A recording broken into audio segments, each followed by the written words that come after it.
झपर कपड़ा कपड़ा कपड़ा लोबर झपर कपड़ा पहिन के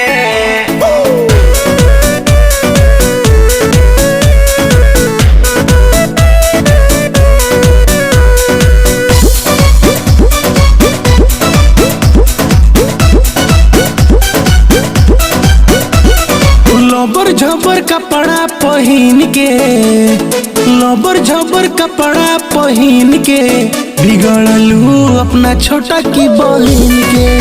बिगड़लू अपना छोटा की बहिन के कौन लइका देता इतना कीन के अरे कौन लइका देता इतना कीन के बिगड़लू अपना छोटा की बहिन के बिगड़लू अपना छोटा की बहिन के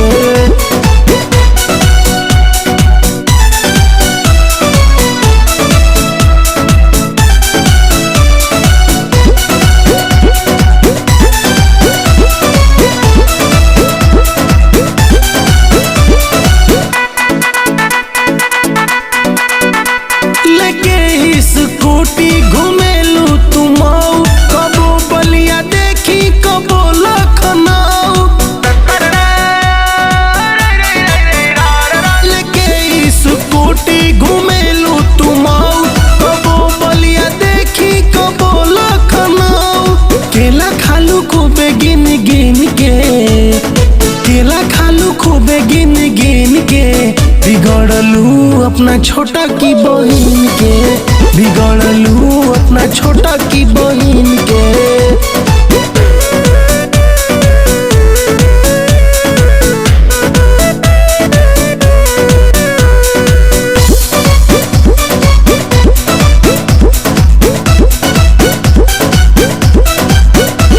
पढ़े रोज जालू कॉलेज ना देखालू कैले बाड़ू के तनन के पागल हो